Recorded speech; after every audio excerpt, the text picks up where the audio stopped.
By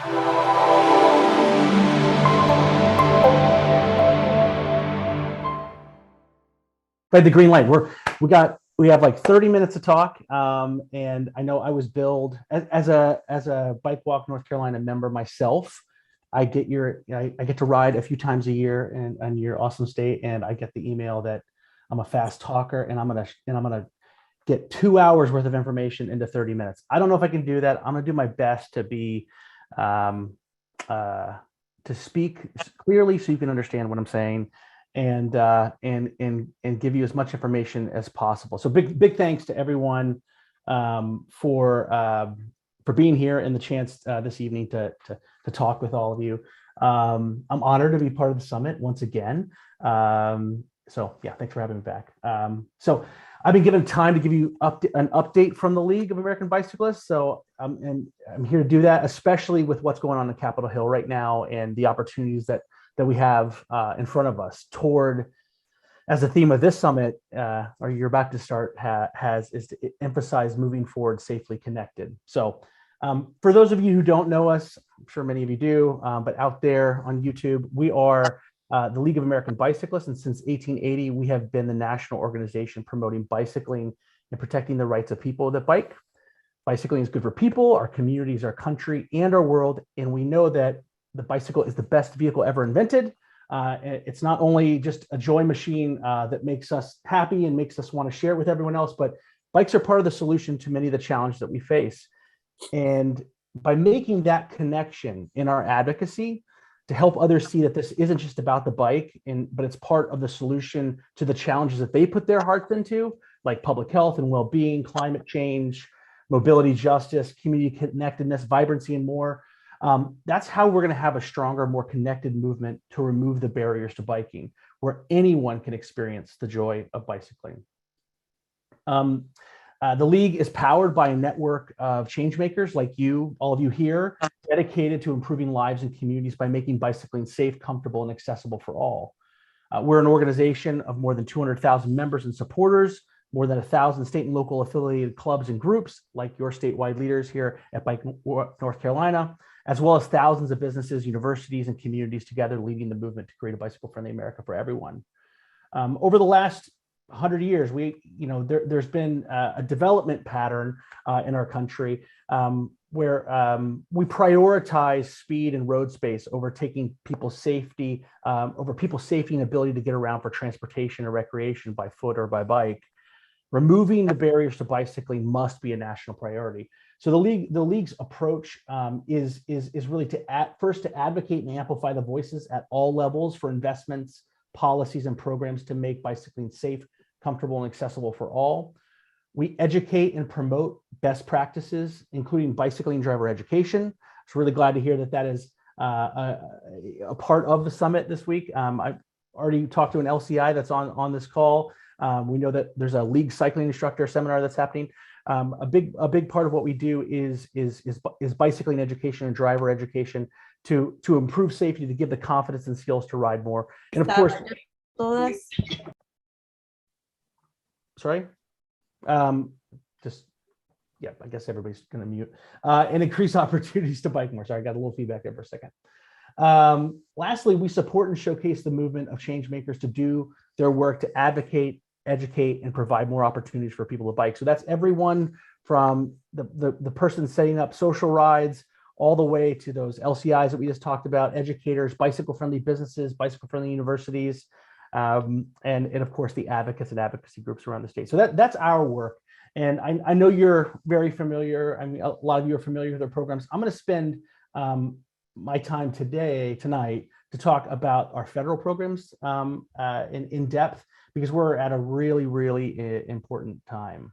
So right now, and always, we're working to represent you, to amplify your voices, as I just said, and keep us all organized so that we can get the investments and policies that support the development of your biking networks and programming at the state and local levels. This work, we've had a lot of success over the last 20 years. Together we've seen a fourfold increase in federal funding, and over the last couple of years, we've been advocating with you together for a much improved federal transportation bill reauthorization, and have seen many of our asks get into the bill and into the reconciliation bill that is being decided literally right now. I'll fill you in a little bit on what there is to come, what we think there is to come, what is in that bill, and how we should be ready together for implementation, because that's going to be the big part of building back better and building back bicycle friendly. So just some background terms. I don't want to get too wonky with you, but I think it's important. I think try to make this as simple as possible, just so that we can all understand where we are with this and without getting too deep into the minutia. So just some background terms. First, I'll talk about the IIJA. This is the Infrastructure Investment and Jobs Act. This is the bipartisan bill that includes the regular transportation bill reauthorization that happens like every 5 years or so, as well as a lot of one-time investments in physical infrastructure. And then I'll talk about the reconciliation, which is the human infrastructure bill that was based around President Biden's Families Plan that has childcare, college, tax credits, and a lot of things in there. Some of it's getting cut today or moved around, but it also includes some transportation-related tax benefits and infrastructure benefits. Up till now, there's been a lot of bargaining amongst the Democrats, mostly amongst the Democrats, because there's 2 senators and a group of 12 House members that are really leading the debate on this. The moderate Democrats want the IIJA, but have concerns over the size of the reconciliation bill. The progressive Democrat caucus sees the reconciliation as a once-in-a-lifetime opportunity to make major strides on Democratic priorities, like step towards Medicare for all and childcare and other things. So they believe that this is their time that they will need to hold up this infrastructure bill to get the reconciliation through. So there's been some negotiating, as I'm sure you all heard and seen today. Even today, the negotiation continues. But within this Infrastructure Investment Jobs Act, we'll start there. There's a big increase in the funding for the Transportation Alternatives Program, which is, and there's a lot more funding which we'll go over, but that is really the biggest pot of funding that goes to funding our bike lanes and other bicycling infrastructure. And there are new rules in the program to make it easier for local governments to use that money. The updated transportation alternatives guidelines are going to limit the transferability of those funds and allow them to be used as technical assistance as well. So those are all really good things in the new bill. Much of that IIJA is centered around increasing safety for all vulnerable road users, so especially bicyclists and pedestrians. So that means that there's a really important provision here that is a requirement of dedicated funding for states with high rates of vulnerable road users, VRUs, fatalities. So states where there are more than 15% of fatalities are vulnerable road users, they must spend 15% of their safety money on bicycle and pedestrian improvements over what is on average 1 to 2%. So this is a big step in the right direction. The bill also requires states to conduct vulnerable road user safety assessments that identify dangerous areas and potential fixes. Other provisions in the IIJA will mandate a new Federal Highway Administration research project that identifies and promotes best practices for biking and walking safety and promotion of biking and walking. So those are some big things in here. Also, there's a safe system approach to much of this. So you hear a lot about safe system. The IIJA includes $6 billion for Safe Streets for All, a program over 5 years, and then with $1 billion of that coming from a commerce bill baseline, which we'll talk a little bit about, with an additional $5 billion being added later. The IIJA also includes funding and a mandate for states to write complete street standards. So once states have established these comprehensive standards, the appropriated funding can be used for the Complete Streets Priority Plan and other plans related to bicycle and pedestrian infrastructure. There's also within here accessibility, a pilot program that will provide accessibility data. So for better measures on how proposed project will connect people to everyday destinations like schools, work, shops, healthcare facilities, things like that. The IIJA also includes a brand new requirement for vehicle safety regulations, taking into account the safety of vulnerable road users. There also are in here RAISE grants. So RAISE, formerly known as Tiger, formerly known as Bill grants, it includes $7.5 billion in RAISE grants over the next 5 years. So this is a large increase from the $500 million per year baseline. There's also SMART grants, so $500 million for SMART grants, which can be used to help cities employ and experiment with new technologies. So the SMART grant language protects bicycle pedestrian interests by prohibiting projects from blocking access for other modes of transportation and requiring them to improve safety for all modes.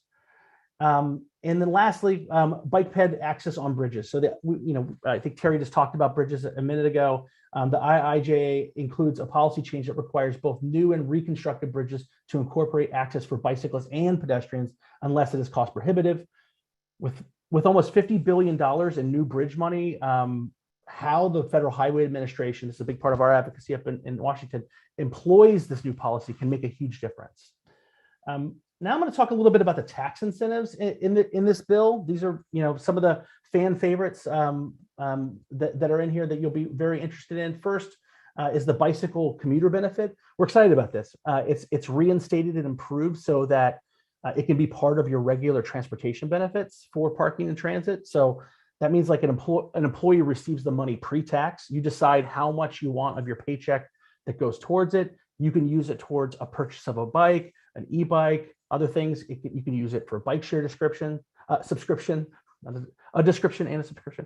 And it's another great improvement is that you can use it in combination with your transit and parking benefits. You couldn't do that before. So if you get those benefits, so it's going to be a lot easier to use. The benefit has increased from $20 a month to $81 a month. And it also left the option for employers, if they don't do any of these benefits, that they can give a post-tax reimbursement to their employees, and they can write it off in their taxes. That in the cases where they offer free parking or don't offer any benefits, that's an advantage for those kinds of employers and employees that work at those places. The e-bike tax benefit, probably the biggest fan favorite we keep hearing a lot about. We were thinking it was going to be trimmed down for a bit. We were pushing for it to be a 15% refundable tax rebate, along with our partners at People for Bikes, the trade association. So we are working to make sure that we worked really hard with them, followed their lead, and spoke up for this. And it's looking like, as of right now, it looks like, it's not a done deal, but it looks like the 30% is in there. So after you buy a bike, you account for the purchase in your tax filing. So you'll either get the money back when you're filing, or if you don't owe any tax, the government sends you a check. And so it does have some limitations on it. So the credit is eligible for the first $5,000 of the cost of the e-bike, costing up to $8,000.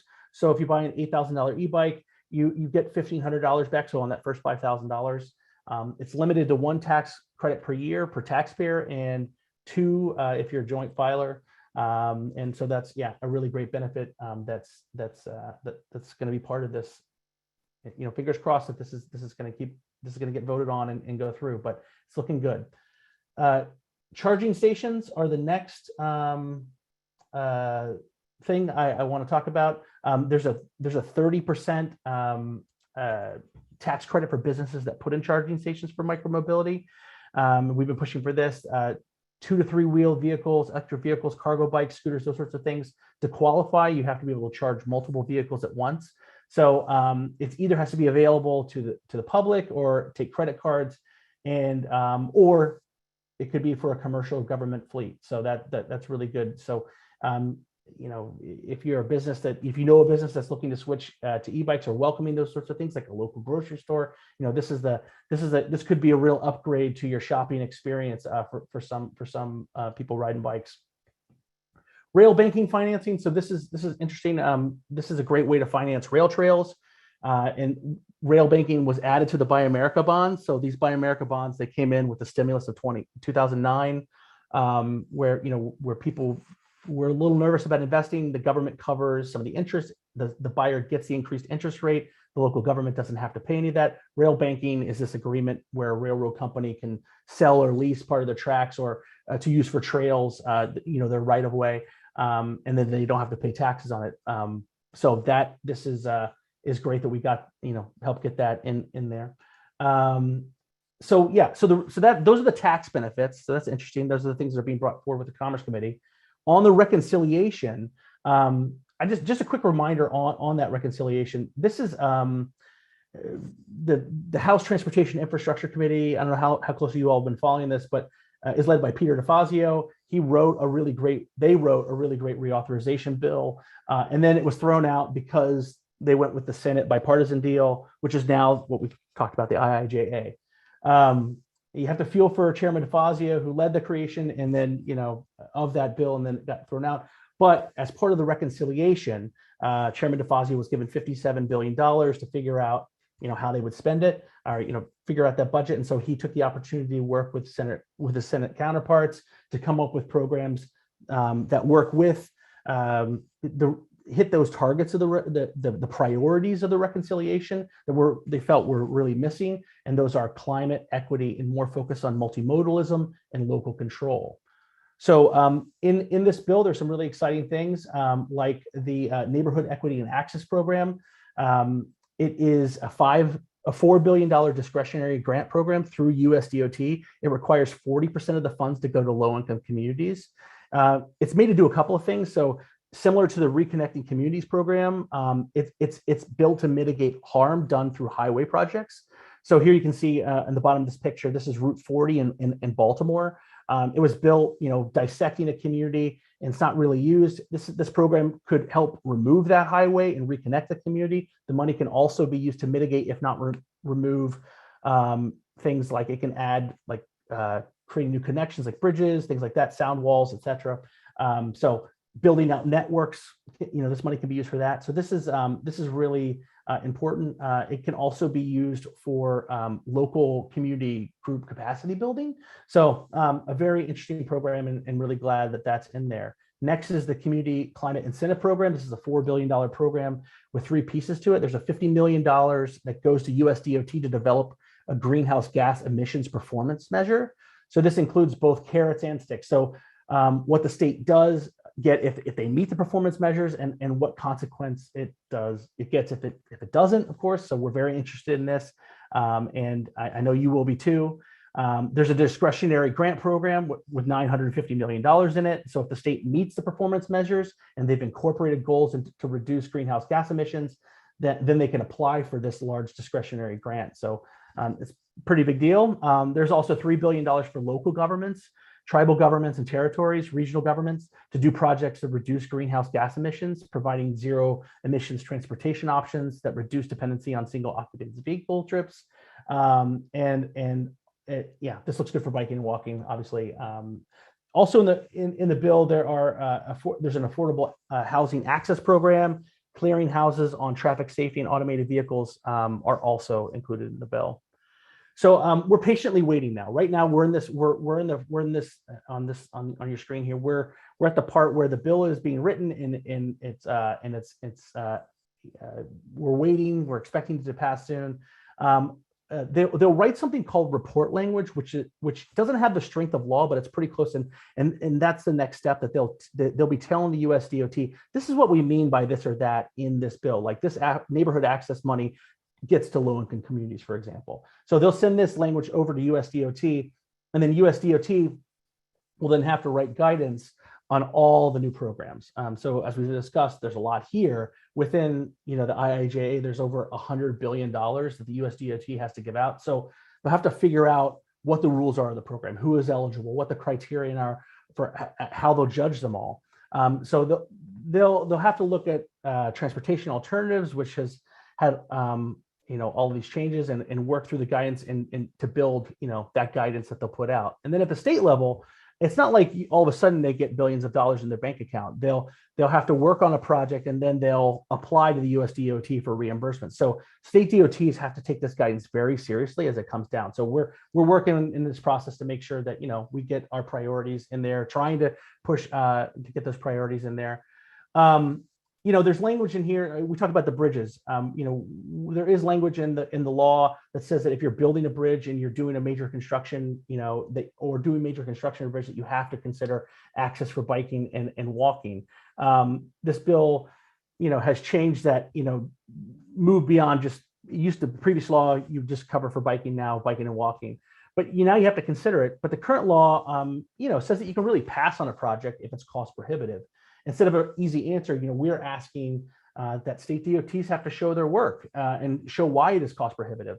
How did you figure this out? We want to see how they figured out that we want to see that they really considered this, because there's $50 billion going into bridges in this bill, and that's a lot of new money. So most of the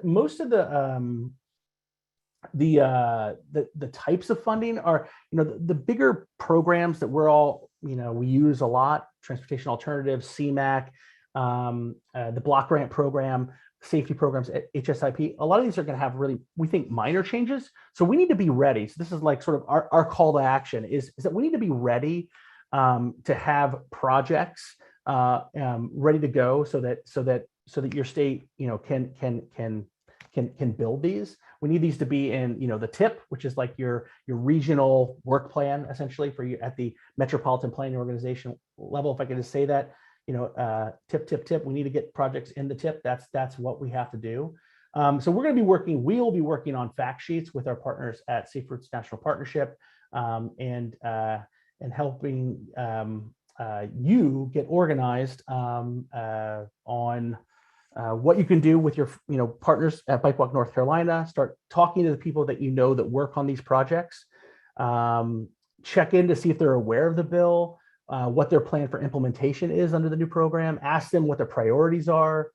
It's good to start these conversations. They're likely to say, especially if it's a state transportation or bike ped coordinator, they might say, well, we don't have a bill yet. Second, I have to wait for my leadership to decide. That is totally expected. It's true, completely expected. But we have this opportunity to start planting seeds with them. So I want to encourage you to do that.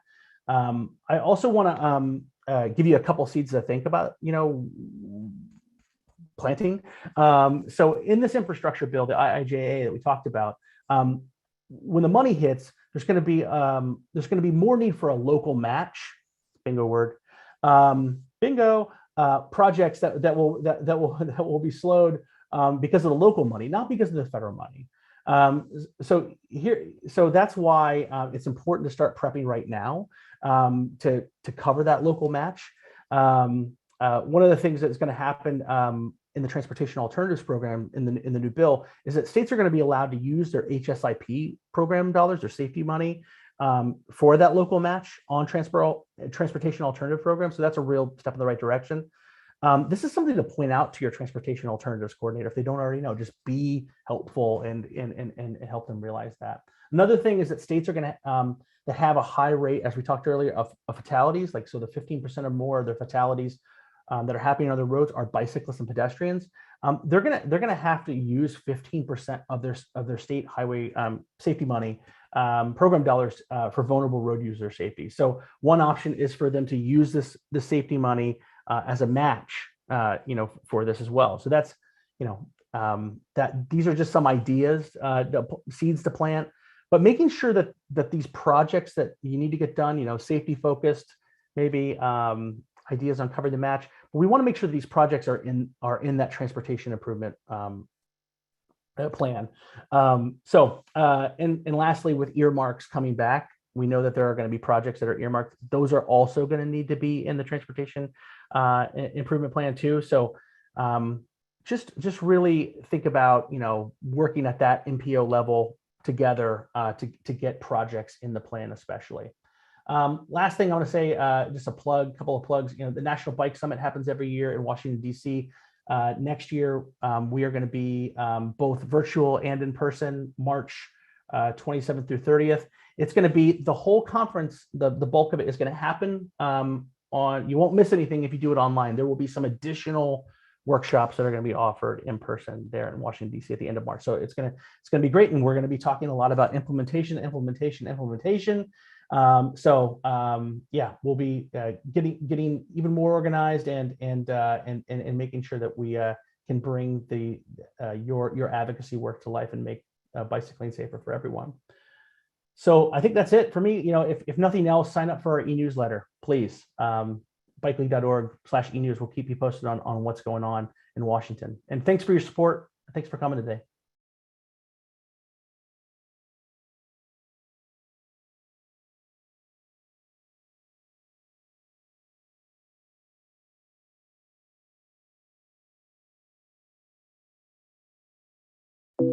At HDR, We're passionate about making North Carolina a better place to walk and roll.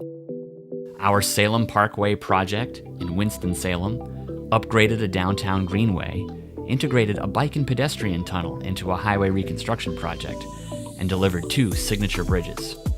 From planning to construction, we're ready to help you imagine, design, and deliver the next generation of bicycle and pedestrian projects for our communities.